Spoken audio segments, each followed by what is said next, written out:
यहाँ इतनी विशाल संख्या में आए और इतनी भयंकर गर्मी के बीच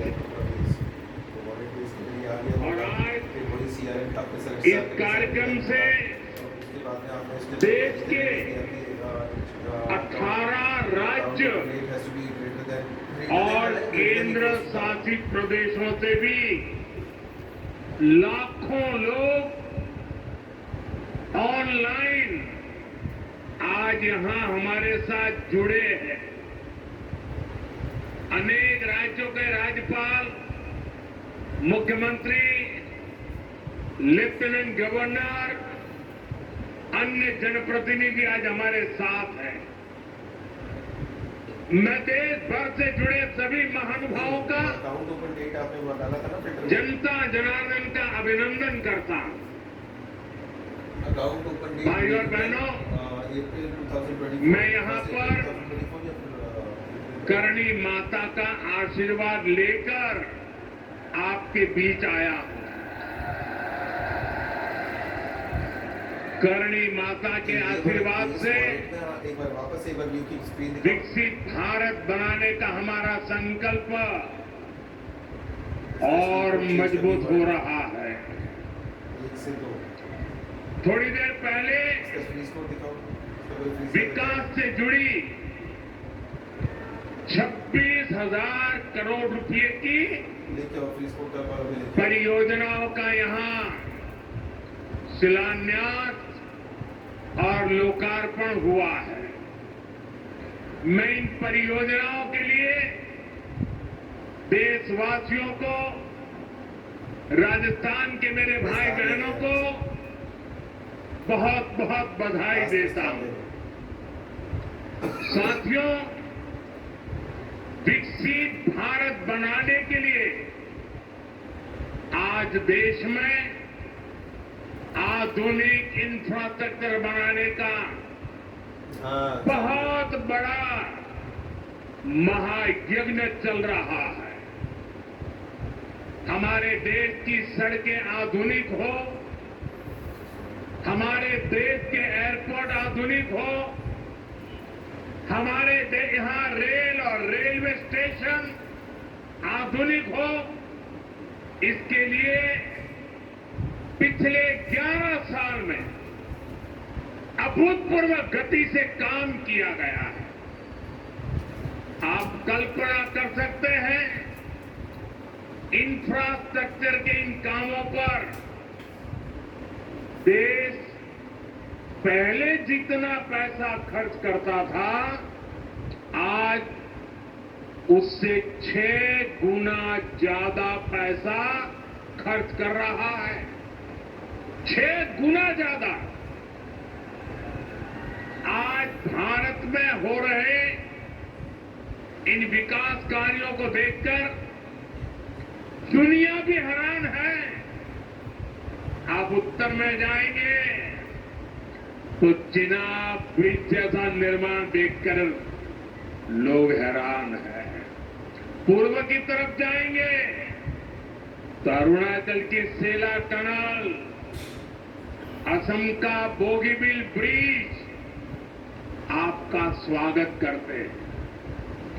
पश्चिम भारत में आएंगे तो मुंबई में समंदर पर बना अटल सेतु नजर आएगा। सुदूर दक्षिण में देखेंगे तो बम्बन ब्रिज मिलेगा, जो अपनी तरह का देश का पहला ब्रिज है। साथियों, आज भारत अपनी ट्रेनों के नेटवर्क को भी आधुनिक कर रहा है। ये वंदे भारत ट्रेनें, अमृत भारत ट्रेनें, नमो भारत ट्रेनें, ये देश की नई गति और नई प्रगति को दर्शाती है।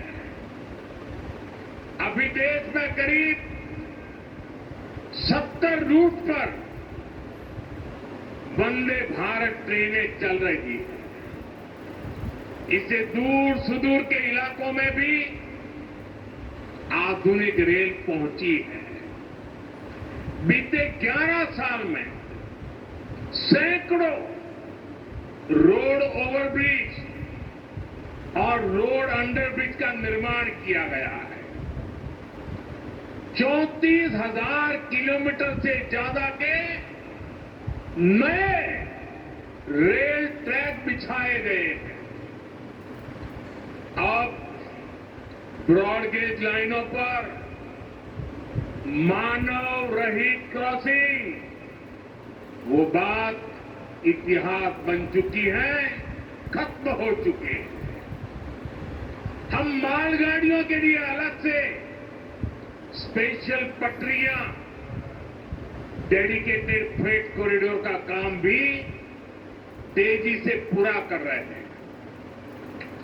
देश के पहले बुलेट ट्रेन प्रोजेक्ट पर काम चल रहा है और इन सब के साथ ही हम एक साथ देश के करीब 1300 से अधिक रेलवे स्टेशनों को भी आधुनिक बना रहे हैं। साथियों, आधुनिक हो रहे इन रेलवे स्टेशनों को देश ने अमृत भारत स्टेशन का नाम दिया। आज इनमें से 100 से अधिक अमृत भारत स्टेशन बनकर के तैयार हो गए। सोशल मीडिया पर भी लोग देख रहे हैं कि इन रेलवे स्टेशनों का पहले क्या हाल था और अब कैसे इनकी तस्वीर बदल गई है। साथियों, विकास भी विरासत भी इस मंत्र का इन अमृत भारत रेलवे स्टेशनों पर उसका नजारा साफ साफ दिखाई देता है। ये स्थानीय कला और संस्कृति के भी नए प्रतीक है। जैसे राजस्थान के मांडलगढ़ रेलवे स्टेशन पर महान राजस्थानी कला संस्कृति के दर्शन होंगी। बिहार के थावे स्टेशन पर मां थावे वाली के पावन मंदिर और मधुबनी चित्रकला को दर्शाया गया है। मध्य प्रदेश के ओरछा रेलवे स्टेशन भगवान राम की आभा का एहसास होगा। श्रीरंगम स्टेशन का डिजाइन भगवान श्री रंगनाथ स्वामी जी के मंदिर से प्रेरित है। गुजरात का डाकोर स्टेशन रणछोड़राय जी से प्रेरित है। तिरुवन्नामलई स्टेशन द्राविड़ वास्तुकला के अनुसार डिजाइन किया गया है। बेगमपट स्टेशन पर आपको काकतीय साम्राज्य के समय का आर्किटेक्चर देखने को मिलेगा। यानी हर अमृत स्टेशन पर आपको भारत की हजारों साल पुरानी विरासत के दर्शन भी होंगे। ये स्टेशन हर राज्य में टूरिज्म को भी बढ़ावा देने के माध्यम बनेंगे। नौजवानों को रोजगार के नए मौके देंगे। और मैं उन शहर के नागरिकों को रेलवे में यात्रा करने वाले पैसेंजर से प्रार्थना करूंगा, ये सारी संपत्ति के मालिक आप हैं। कभी भी वहां गंदगी न हो, इस संपत्ति का नुकसान न हो, क्योंकि आप उसके मालिक हैं। साथियों, इंफ्रास्ट्रक्चर बनाने के लिए जो पैसा सरकार खर्च करती है वो रोजगार भी बनाता है, व्यापार कारोबार भी बढ़ाता है। जो हजारों करोड़ रुपए सरकार लगा रही है, ये पैसा मजदूर की जेब में जा रहा है, ये दुकानदार को मिल रहा है, दुकान और फैक्ट्री में काम करने वाले लोगों को मिल रहा है। रेत, बजरी, सीमेंट, ये सारी चीजें ढोने वाले ट्रक, टेम्पो चलाने वालों को भी इससे फायदा होता है। और जब ये इंफ्रास्ट्रक्चर बनकर तैयार हो जाता है तो फिर अनेक गुना और फायदे होते हैं।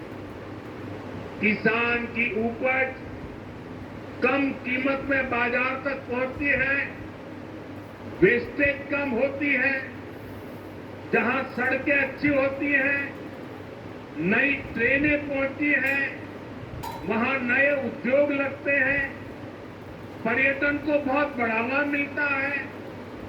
यानी इंफ्रास्ट्रक्चर पर लगने वाले पैसे से हर परिवार का, खास तौर पर हमारे नौजवानों का सबसे अधिक फायदा होता है।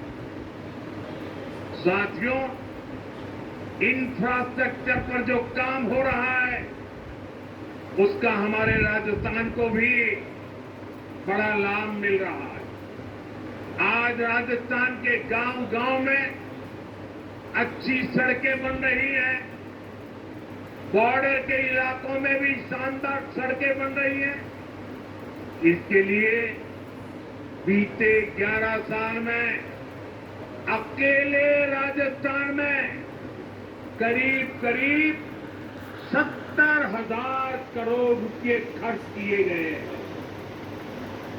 राजस्थान में रेलवे के विकास के लिए भी केंद्र सरकार इस साल करीब 10,000 करोड़ रुपए खर्च करने जा रही है। ये 2014 से पहले की तुलना में 15 गुना अधिक है। अभी थोड़ी देर पहले ही यहां से मुंबई के लिए एक नई ट्रेन को हरी झंडी दिखाई गई है। आज ही कई इलाकों में स्वास्थ्य, जल और बिजली से जुड़ी योजनाओं का शिलान्यास और लोकार्पण हुआ है। इन सारे प्रयासों का लक्ष्य है हमारे राजस्थान के शहर हो या गांव तेजी से उन्नति की ओर बढ़ सके। राजस्थान के युवाओं को उनके शहर में ही अच्छे अवसर मिल सके। साथियों, राजस्थान के औद्योगिक विकास के लिए भी डबल इंजन सरकार तेजी से काम कर रही है। अलग अलग सेक्टर्स के लिए यहां भजनलाल जी की सरकार ने नई औद्योगिक नीतियां जारी की। बीकानेर को भी इन नई नीतियों का लाभ मिलेगा। और आप तो जानते हैं, जब बीकानेर की बात आती है तो बीकानेरी भुजिया का स्वाद,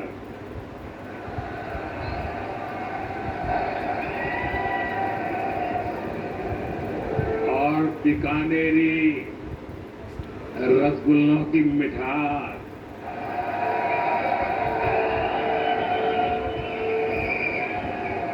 विश्व भर में अपनी पहचान बनाएगी भी और बढ़ाएगी भी।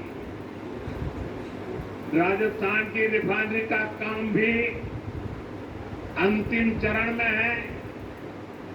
इससे राजस्थान पेट्रोलियम आधारित उद्योगों का प्रमुख हब बनेगा। अमृतसर से जामनगर तक जो 6 लेन का इकोनॉमिक कॉरिडोर बन रहा है, वो राजस्थान में श्रीगंगानगर, हनुमानगढ़, बीकानेर, जोधपुर, बाड़मेर और जालोर से गुजर रहा है। दिल्ली मुंबई एक्सप्रेसवे का काम भी राजस्थान में लगभग पूरा हो गया है।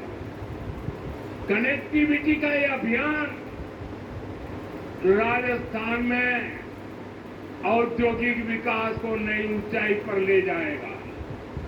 साथियों, राजस्थान में पीएम सूर्यघर मुफ्त बिजली योजना भी तेजी से आगे बढ़ रही है।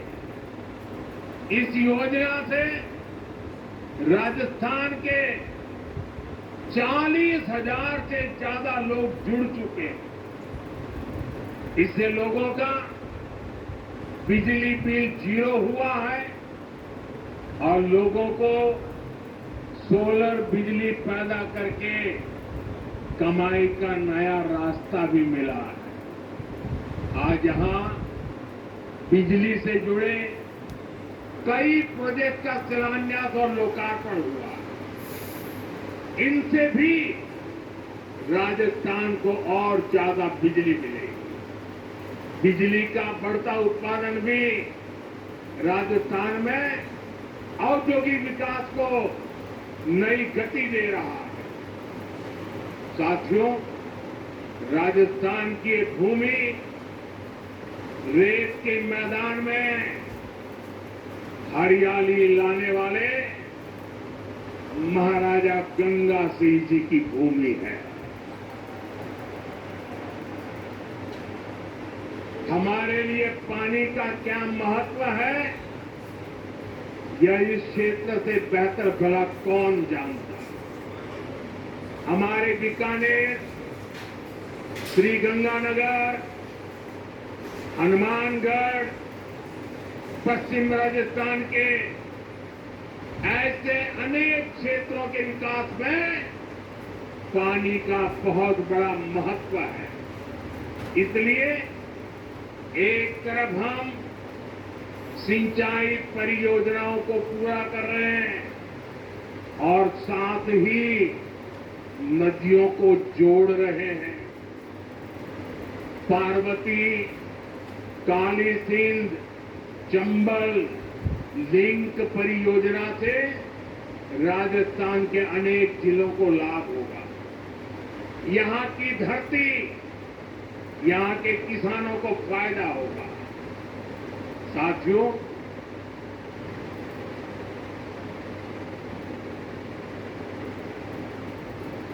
राजस्थान की वीर धरा हमें सिखाती है कि देश और देशवासियों से बड़ा और कुछ नहीं। 22 अप्रैल को आतंकवादियों ने धर्म पूछकर हमारी बहनों की मांग का सिंदूर उजाड़ दिया था।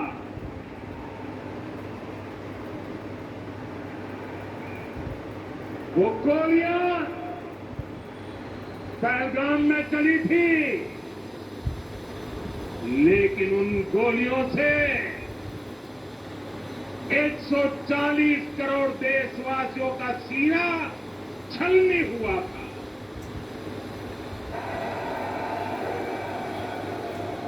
इसके बाद हर देशवासी ने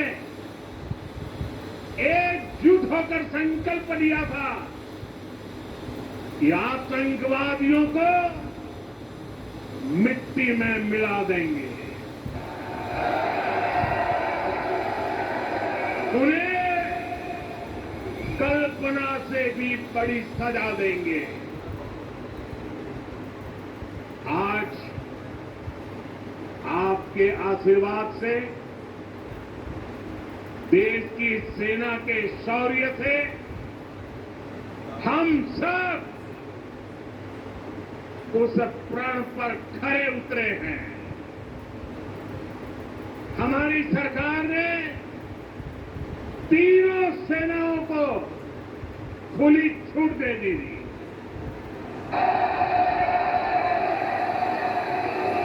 और तीनों सेनाओं ने मिलकर ऐसा चक्रव्यूह रचा कि पाकिस्तान को घुटने टेकने के लिए मजबूर कर दिया।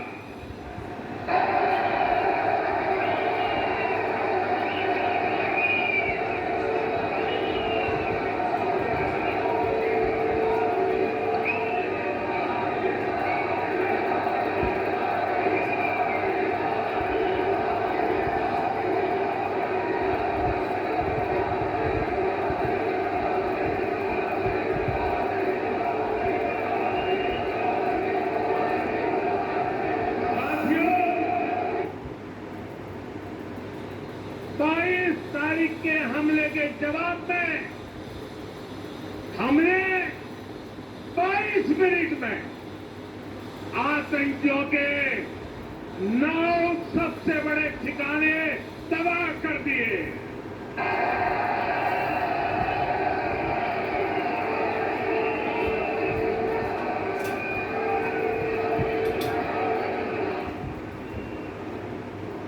दुनिया ने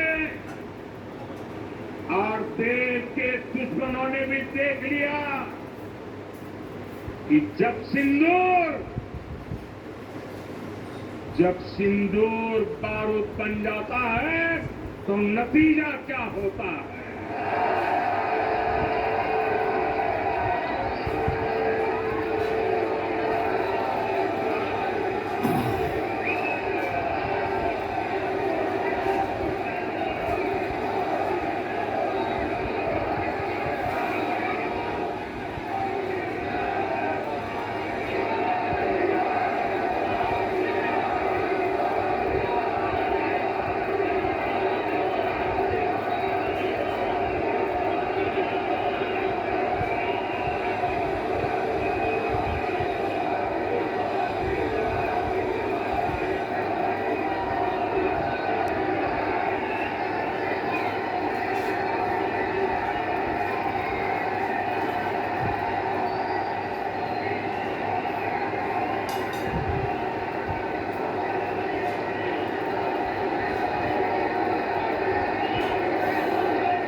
ये संयोग ही है।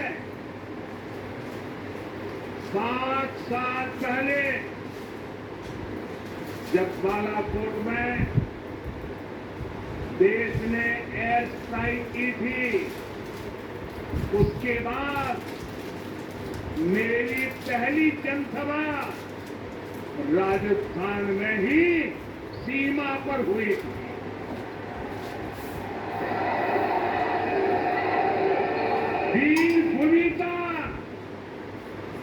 वीर भूमि का ही ये तप है कि ऐसा संयोग बन जाता है। अब इस बार जब ऑपरेशन सिंदूर हुआ तो उसके बाद मेरी पहली जनसभा फिर यहाँ वीर भूमि राजस्थान की सीमा पर बीकानेर में आप सभी के बीच हो रही है।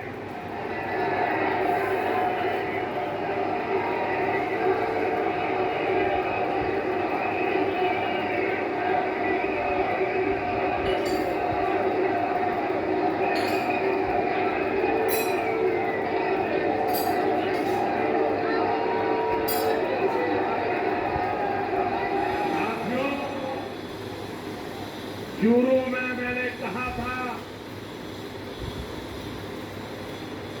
एयर स्ट्राइक के बाद में आया था, तब मैंने कहा था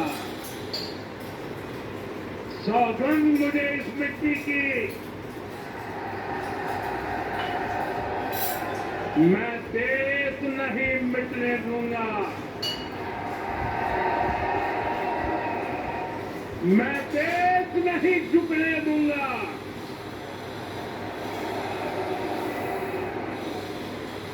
आज मैं राजस्थान की धरती से देशवासियों से बड़ी नम्रता के साथ कहना चाहता हूं, मैं देश के कोने कोने में जो तिरंगा यात्राओं का हुजूम चल रहा है,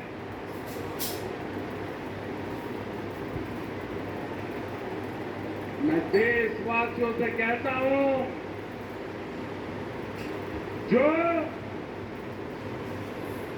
जो सिंदूर मिटाने निकले थे, जो सिंदूर मिटाने निकले थे, उन्हें मिट्टी में मिलाया है।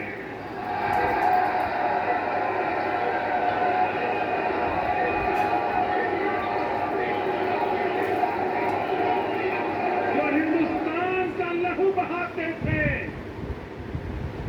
जो हिंदुस्तान का लहू बहाते थे, आज कचरे कचरे का हिसाब चुकाया है।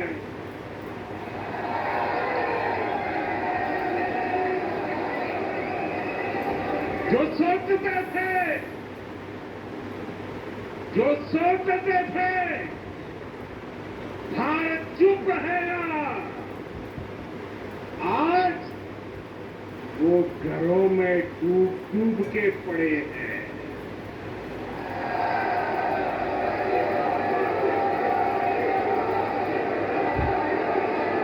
जो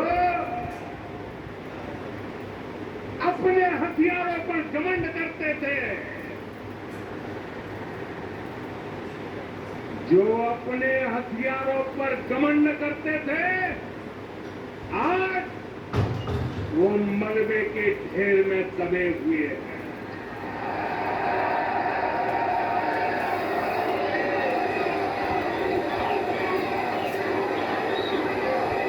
मेरे प्यारे देशवासियों, ये 100% का खेल नहीं, ये 100% का खेल नहीं, ये न्याय का नया स्वरूप है।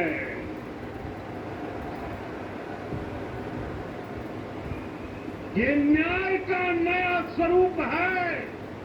ये ऑपरेशन सिंदूर है।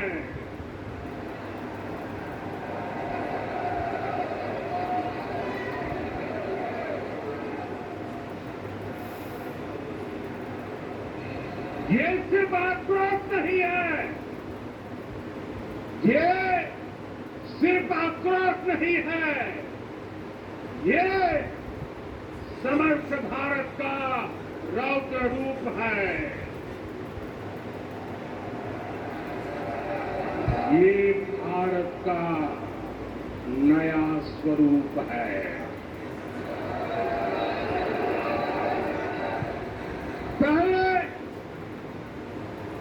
पहले घर में घुसकर किया था वार, पहले घर में घुसकर किया था वार, अब सीधा सीने पर किया प्रहार है।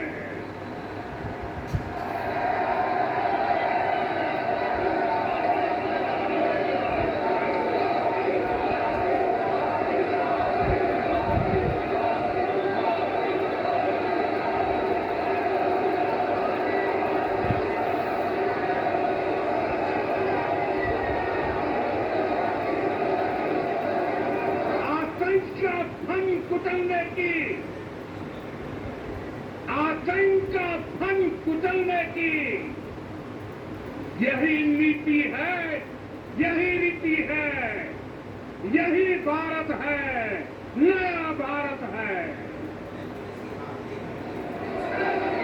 ये भारत माता की, भारत माता की, भारत माता की। ऑपरेशन सिंदूर ने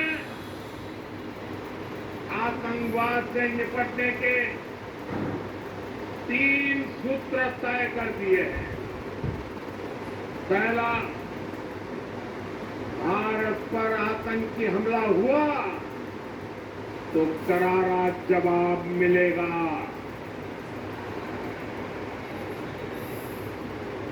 समय हमारी सेनाएं तय करेगी, तरीका भी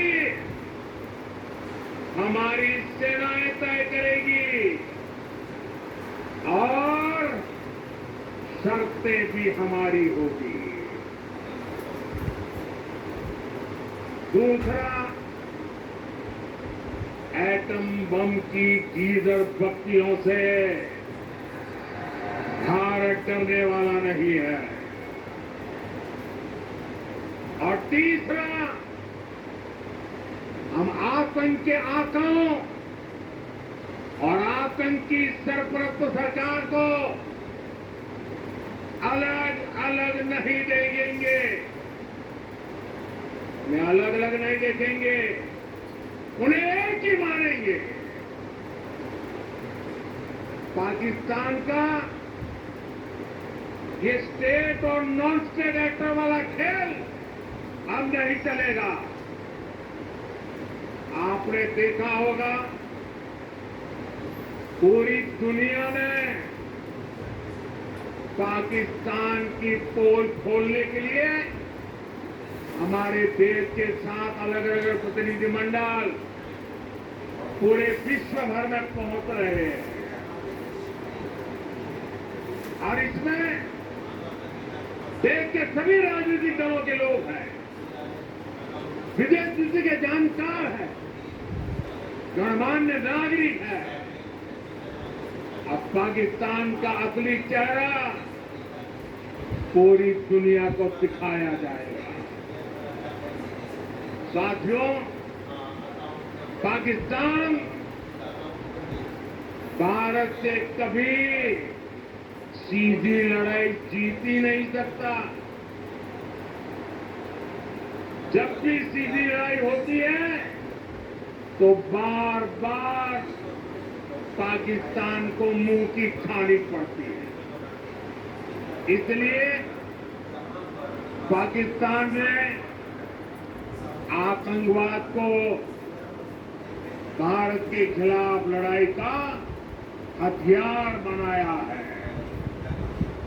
आजादी के बाद पिछले कई दशकों से यही चला आ रहा था।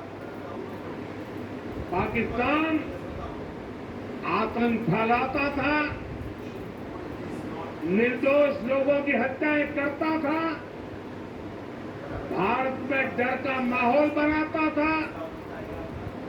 लेकिन पाकिस्तान एक बात भूल गया, अब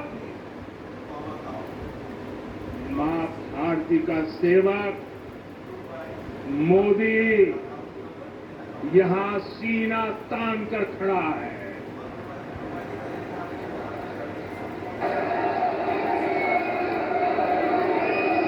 मोदी का दिमाग ठंडा है, ठंडा रहता है,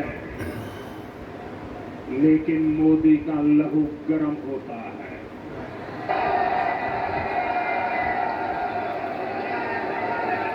और अब तो मोदी की नसों में और इसके अंदर लहू नहीं, गरम सिंदूर बह रहा है।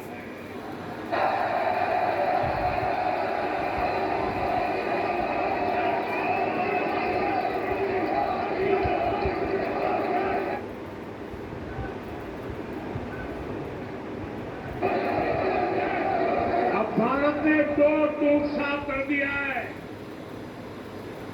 हर आतंकी हमले की पाकिस्तान को भारी कीमत चुकानी पड़ेगी और ये कीमत पाकिस्तान की सेना चुकाएगी, पाकिस्तान की अर्थव्यवस्था चुकाएगी। साथियों, जब मैं दिल्ली से यहां आया तो बीकानेर के नाल एयरपोर्ट पर उतरा।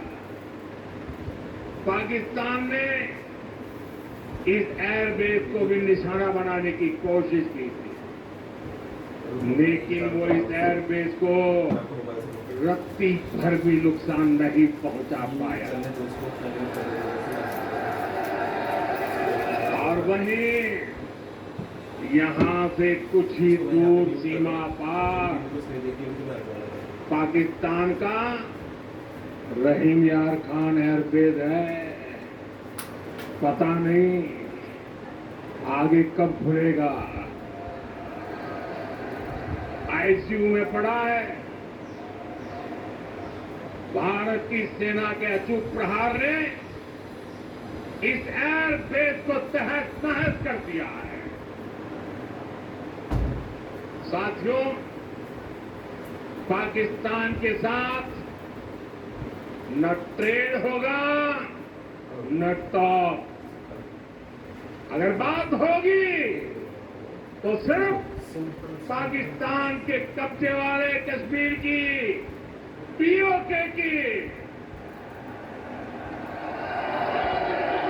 और अगर पाकिस्तान ने आतंकियों को एक्सपोर्ट करना जारी रखा तो उसको पाइप पाइप के लिए मोहताज होना होगा। पाकिस्तान को भारत के हक का पानी नहीं मिलेगा। भारतीयों के खून से खेलना पाकिस्तान को महंगा पड़ेगा। ये भारत का संकल्प है और दुनिया की कोई ताकत हमें इस संकल्प से टिका नहीं सकती है।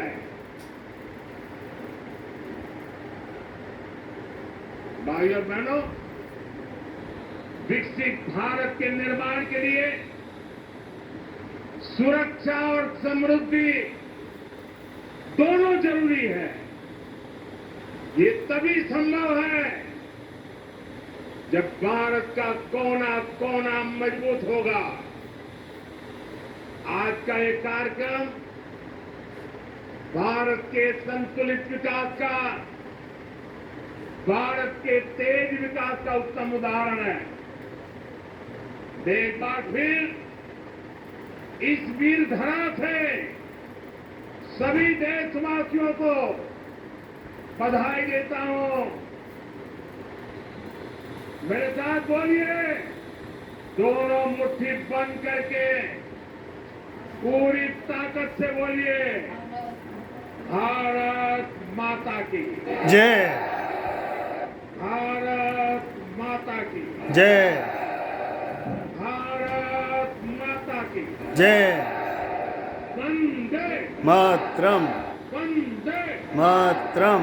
वंदे मातरम। वंदे मातरम। वंदे मातरम। वंदे मातरम। वंदे मातरम। वंदे मातरम। मातरम। मातरम।